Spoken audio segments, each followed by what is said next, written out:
Please note, archived episodes of this podcast originally aired on Empower Radio. Thanks for finding us on mindbodyspirit.fm.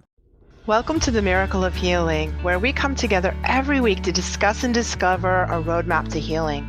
I'm your host, Lisa Campion, and I hope you can join us since the world needs all the healing it can get, and we are healing the planet one person at a time right here on Mind, Body, Spirit FM. Hey everyone, I'm Lisa Campion and this is the Miracle of Healing. I don't know if you've ever been in this situation. I know I have for sure, but caring for somebody with addiction or mental health issues can really bring us to the brink of what we think we can handle. It can push us to the very, very, very edges of even thinking we can survive the day. Good thing we have people like Pamela Brinker. She's going to share with us her personal experiences that she's been through to help create caring and guidelines for those of us who are dealing with loved ones that are struggling with either addictions or mental health issues, and really learn how to navigate that emotional roller coaster that we find ourselves in when we're caring for people that are really struggling. And she has she's been through a lot. She's really, really brave. Her book is incredible. It's called Conscious Bravery. And talk about conscious bravery. Revealing her story and really living through her own life was, to me, incredibly inspiring. So welcome to the show, Pamela. I'm so glad that you're here and that we're having this conversation because it's very important. Thank you very much. I'm really honored to be here.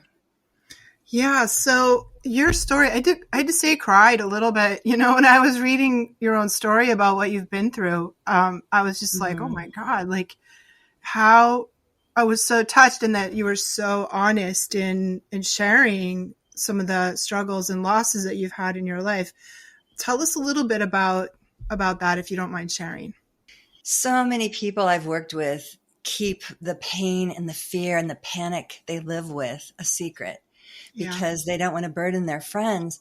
And since I went through that myself, I wanted to be able to offer not just tools and practices that work in becoming braver as we walk alongside our loved ones and those who struggle with addiction, substance use, and mental health, but I wanted to help people know you're not alone, and to help our listeners, people who read my book, people that I train and work with. I want people to be able to know it's okay to ask for help and to speak up, and not only to try to partner with and help those we love who are struggling, but to really work on ourselves, and not even just work on ourselves, but to lovingly bring compassionate awareness to our experience. And that's when we can do that, we can offer that as a light to those we care about. Yeah, that's so beautiful. And I mean, I think like when we're taken care of, or that we're parents, or we have in our family members, people that have mental health and addictions, there's a lot of shame around it, right? I mean, there's shame for the people that are going through it. There's shame around having a person in your life who's struggling with those things. And I feel like we hide it. We try to put a good face on it. We don't really share kind of the depth of it, of what our experiences and what our loved ones are experiencing. And yet it's so incredibly common. It's so, I mean, we all know people that have addictions and have mental health issues because it's so common. So how can we kind of overcome the shame that even makes us maybe talk about it?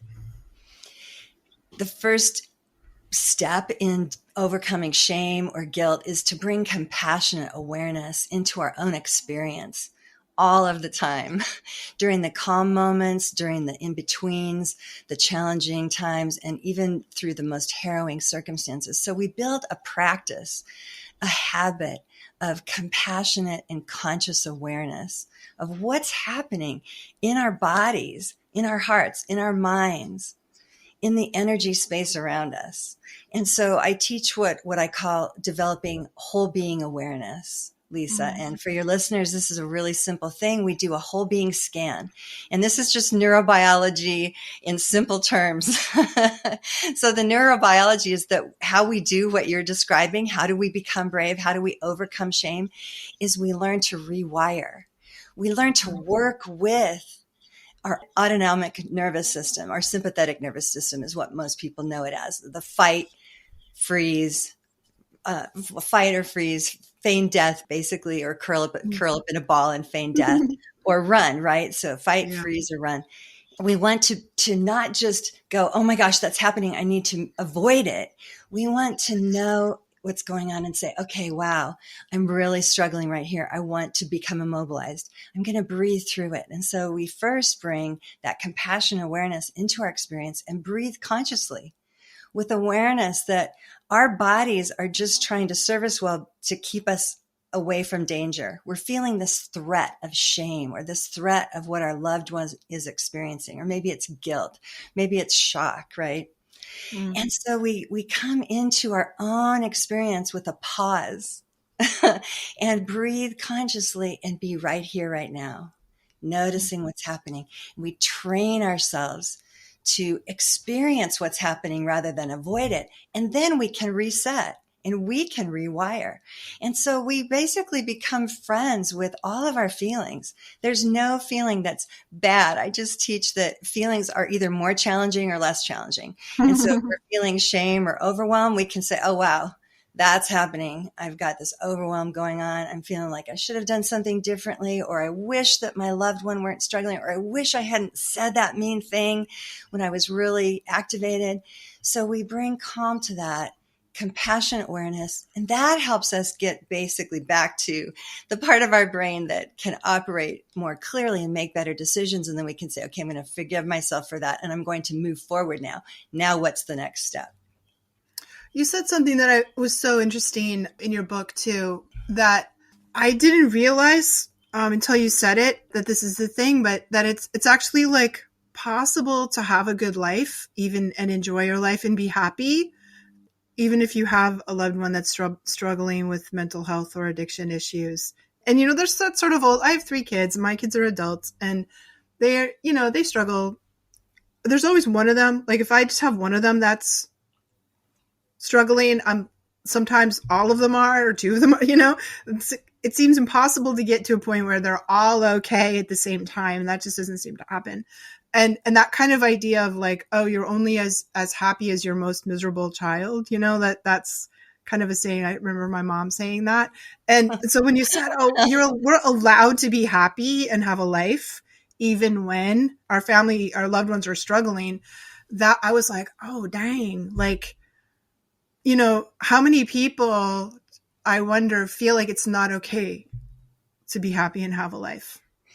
Oh, it's such a high percentage, and you've described it so well. Even if we have kids or adult children that don't have addictions or mental health challenges, we still, as parents and moms, worry about them at times, and that's normal. So we want to embrace that feeling too, but we don't want to define ourselves by our situations or circumstances or by theirs.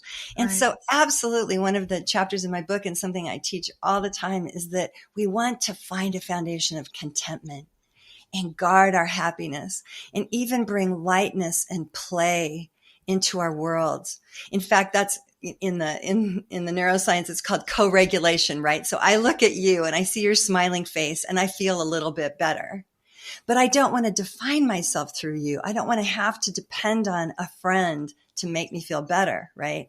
I want to be able to have, and this is part of conscious bravery, we cultivate this innate capacity to reset and find our strength from both within ourselves, from turning to others, from something greater, source or God or nature, whatever we want to call what's huge in this universe.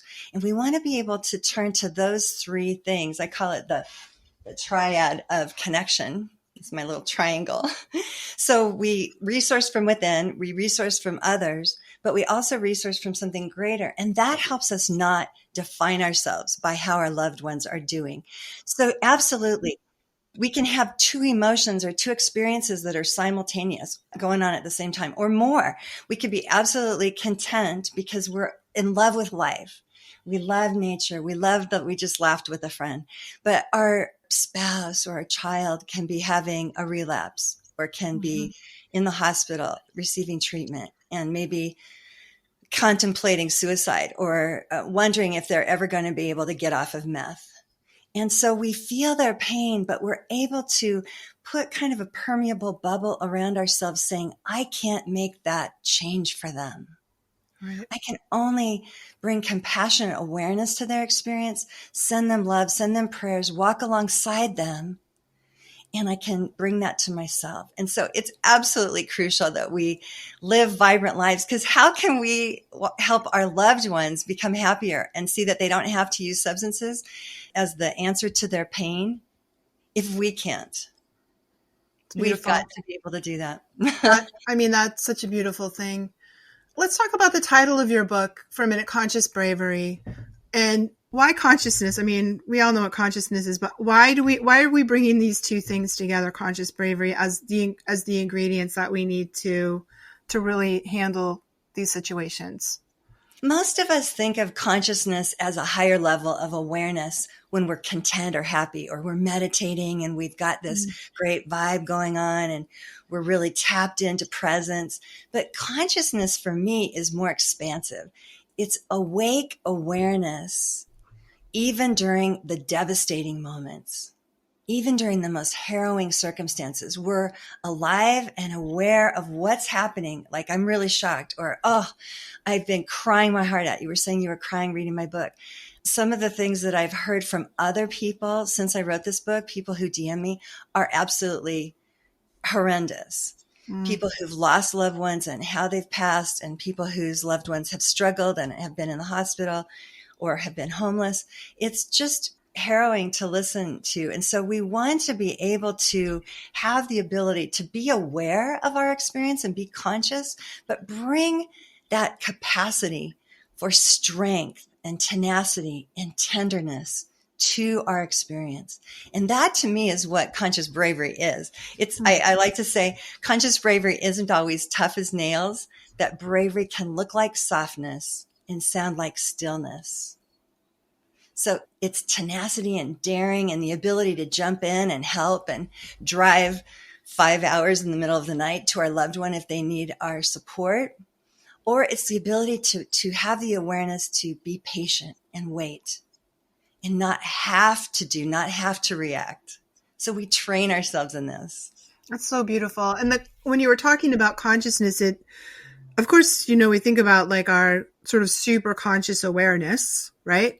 But I think what I just heard you say that really hit me was we don't look away, and the tendency to look away from what's going on when someone's going down or they're really struggling. It's like, I don't want to watch, So I can't be present for this. Right. And probably in order to be present for it, we really need a ton of bravery of showing up in the moment by moment in all the ways that we can. You said that so well, Lisa.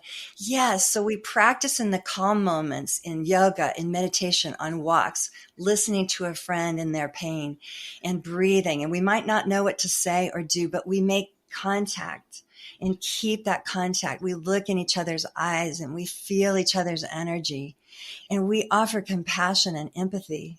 We show up. We show up repeatedly. We keep showing up.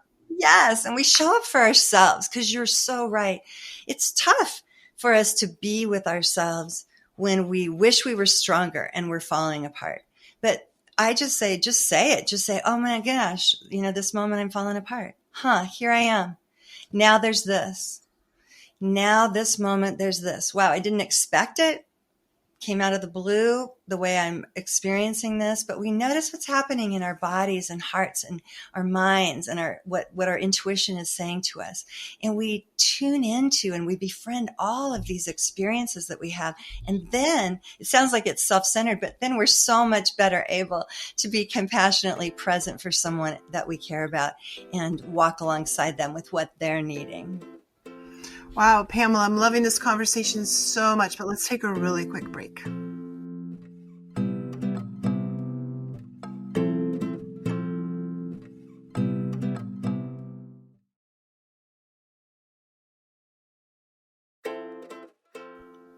So we are here with Pamela Brinker and talking about her amazing book, Conscious Bravery, Caring for Someone with Addiction. And Pamela, I wanted to ask you made sort of a bold choice, I feel, to not really talk about codependency or use the concept or word codependency in your book. Can you share why you did that? A lot of the people I've worked with over all the years are just loving parents trying to figure out how to do what's best. And they're not overly managing. They're coming in during crises to help their loved ones who are asking for help. And so I don't believe codependency is a disease. I believe that it's, and I've seen this in the research too, we can enable certainly and do things that aren't healthy for our loved ones, and we can overmanage them, but we can always change. We can rewire. They're trying to, the loved ones that are in our lives are trying to do these whole soul makeovers, and they're experiencing either a brain disorder or some sort of huge challenge, right? And so we want to know that we can change as well. And I find it so much more helpful to work on and address what's actually happening in the present moment. Look at my history. What have I done in the past? How has that not served me? And then make changes accordingly. And that's what I've seen my clients do successfully over the years, rather than perpetuating a belief that they will always be this way and they have to kind of fight themselves. Instead, we want to make friends with ourselves and notice our tendencies and use that awareness to make changes. That's great. So kind of like the liberation of removing that label. Yes. It's kind of a heavy one, It is. We want to go beyond codependency into just kind of conscious awareness with compassion and strength to do what's needed. That's great.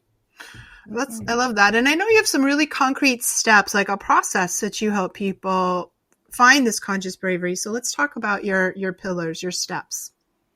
The very primary pillar of conscious bravery is to learn how to consciously breathe. That is the tool that we can use anytime, any place. If we're disrupted, agitated, frustrated, angry, anxious, panicked, no matter what, we can come into our experience and take a deep breath in. That's a conscious breath. Conscious meaning we're bringing that alert awareness. And then we exhale. And the power of the exhale is tremendous. And so lots of times we're either activated, meaning we're panicked or anxious and we're already really vamped up, or we're depressed and we need to bring some aliveness to our experience. So conscious breathing helps us either raise up or kind of come down. And so you started to do it, and our listeners. I did when you said it. I was like, I forgot to breathe for a minute. Maybe we can all do it for a moment. Everybody can just tune in. Notice what's happening in your body, your mind, your heart as you breathe in with conscious awareness and compassion. And then let it go with a huge exhale. And you might want to close your eyes and do it again. And bring that conscious awareness into your experience. Noticing what's happening, what's jumping out at you in your energy or your intuition, your emotions, and then breathing out with kindness and strength.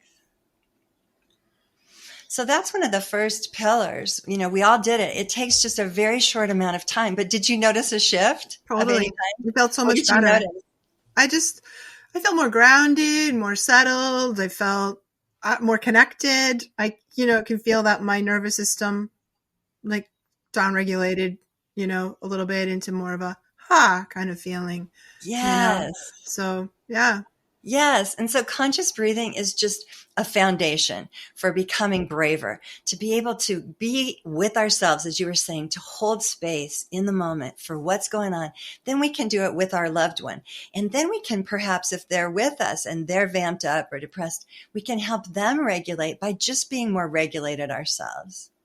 So that's primary. And secondly, we befriend all of our feelings, as we were talking about earlier. We don't just lean into the feelings that we prefer, like happiness or sadness or even anger. Some of us are very comfortable with being angry because it feels more powerful than doing nothing. But if we befriend also, as you were saying earlier, our shame, our guilt, anything that is icky, we befriend our experiences, our trauma. and we make friends with what happened, then we can be informed about what do I want to do next? So we befriend all of our feelings. Another pillar of conscious bravery is to live with a now there's this approach. And what I mean by that is instead of getting everything all settled the way we want it to be, and we finally have everything just as we like it, we get attached to that like a lot of us do. Like, okay, ducks in a row. My children are all three doing really well, or most of them, except one's just a little bit off, but they'll figure it out. Then we can become attached to that. But really what we want is to have the capacity to flow. The universe is in flow and in flux. And when we become static, we have trouble in our spines, we have health issues, we get fixed, and we become worried that something will change that we can't handle. But really what we want to learn, what conscious bravery is about, is that we can handle anything. We have to. Yeah, we have to, because it's just, we're in a constant state of change all the time that we can't hold on to anything really. And we have an illusion. I think one of the things that happens for people that are struggling either with mental health or addictions, or the loved ones who are helping somebody with that, is it breaks that illusion. It breaks us out of that illusion that we control what's going on in our lives, that we have some say in it, And I mean, I think becoming a parent in general does that, but certainly when we're loving somebody that's in a challenging situation, we have to drop this idea pretty quickly. And if we don't, we suffer so much more if we're trying to control, because it just doesn't work, right? Right. There's enough pain and suffering that already lands in our worlds and globally. And we're in this world that's in constant flux, as you were saying. So we want to be able to say, okay, now there's this new thing has happened. And part of how we do that, another pillar of conscious bravery, is we know who we truly are. And who we are is not our role as a mom or a teacher, an entrepreneur, a leader. We're not who we are in our relationship as a wife or a husband, but who we are is our essence. And it's been who we are since before birth and through this life. And it's not changing. It's flowing and in flux, but it's still solid at the same time. And it's who we'll be into our deaths and beyond. And when we know who we truly are, we can go inside and when we're doing conscious breathing, we can close our eyes and say, okay, oh, there I am. I'm right here. And we don't have to really even develop a relationship with our essence, because it's already who we are. We just want to spend time with our essence in any given moment. So that's another pillar of conscious bravery that helps us to commit and practice even during the devastating moments, to be able to come into our beingness and remember there's more than what this 3D is showing me right now. And that's important. Another one, bringing steadiness into crisis. Another thing that helps us is to truly know who we aren't. And who we aren't means that we're not these people that have certain physical traits that, we're not our bodies. Our bodies are these temporary containers. So if we have skin cancer, or if we gain weight or lose weight, that's not going to define us. So when we know who we aren't, I'm not just what I look like physically, then we're more graceful and bring more ease to our experience and can offer it to our loved ones who might be healing in some pretty challenging ways. I've watched my sons as they've been rail thin, recovering from meth, and really disliking themselves. But if we have that capacity to know who we truly are, we can bring love and compassion into our beingness, into our beings, and help ourselves heal. I think that's so beautiful. And I love that there's sort of a thread underneath what you were talking about that hit me, of mindfulness, of like really teaching ourselves to be in the now. And I think when we've been in relationship with people who are struggling, we can become sort of hyper vigilant, right? And like waiting for the next shoe to drop and kind of living in this, okay, it's okay we can't even enjoy the moments that are okay because we're waiting for the next. So how do we try not to be terrified of the future and live more in the now? We become friends with our most challenging emotions and experiences, and we know they're going to occur. We quit living in an illusion that we're not going to feel fear, for example. So we make friends with fear even. Fear can be our advisor. It comes in our service to say, hey, there's danger, watch out.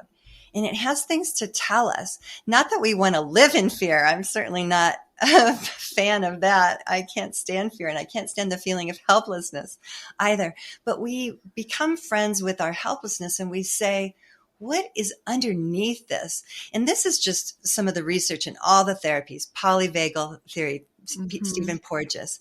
I'm forgetting the gentleman who wrote about and came up with ACT.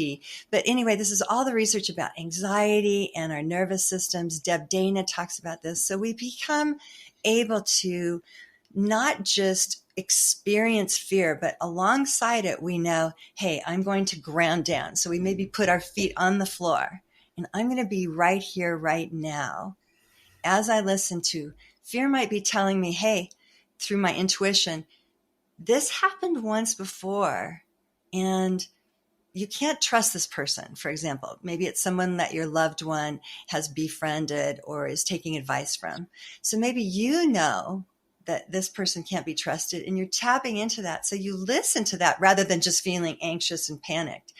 And then maybe not in the moment, you might not say anything because we don't want to enable or manage necessarily or overstep with our loved ones. But maybe later we ask a question like, what do you feel when you talk with that person? And so fear can really inform us, and our helplessness can advise us as well. And that's part of how we do what you're saying. How do we become more brave through these tough moments? Wow. Well, thank you so much for this conversation, and thank you for writing this beautiful book. And if people wanted to be in touch with you or get your book, how would they contact you? I would love people to be in touch with me through my website, PamelaBrinker.com. You can also go to my YouTube channel.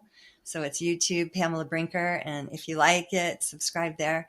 But you can find lots of blogs and helpful tools and graphics that I've come up with, little helpful tools that you can print out and use at home, in your work, in your family, on my website.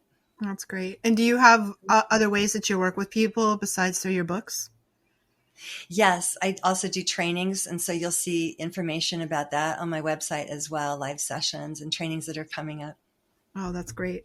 Thank you. Wow. Well, thank you for bringing so much of this beautiful conscious bravery, the spirit to this topic, because I think it's a topic where it's something that happens in life where we kind of just want to curl up and die. Like we don't know how we're going to handle it. And, once, never mind maybe for many years or a lifetime that we're challenged by these things. And to find such an uplifting and hopeful, kind of empowering, process to really lean into these things and keep showing up even when it's really hard. I just thought it was great. And I'm so happy you wrote this book, and I hope everyone who needs it finds it. Thank you so much. Love is the fiercest force, and we can live with vibrancy and protect our happiness. Yeah. Thank you so much, Pamela. And thank all of you for showing up here today and listening in on this incredible conversation. Hey, hit the subscribe button because I know you're going to want even more. And if you want to visit me, come check me out at my website, lisacampion.com. My mission in life is to train psychics, healers, and empaths to fully step into their gifts, because I think the world needs all the healers it can get. Now more than ever, it's so important. So thank you for being with us today here on The Miracle of Healing, where we are healing the planet one person at a time, right here on Mind, Body, Spirit FM.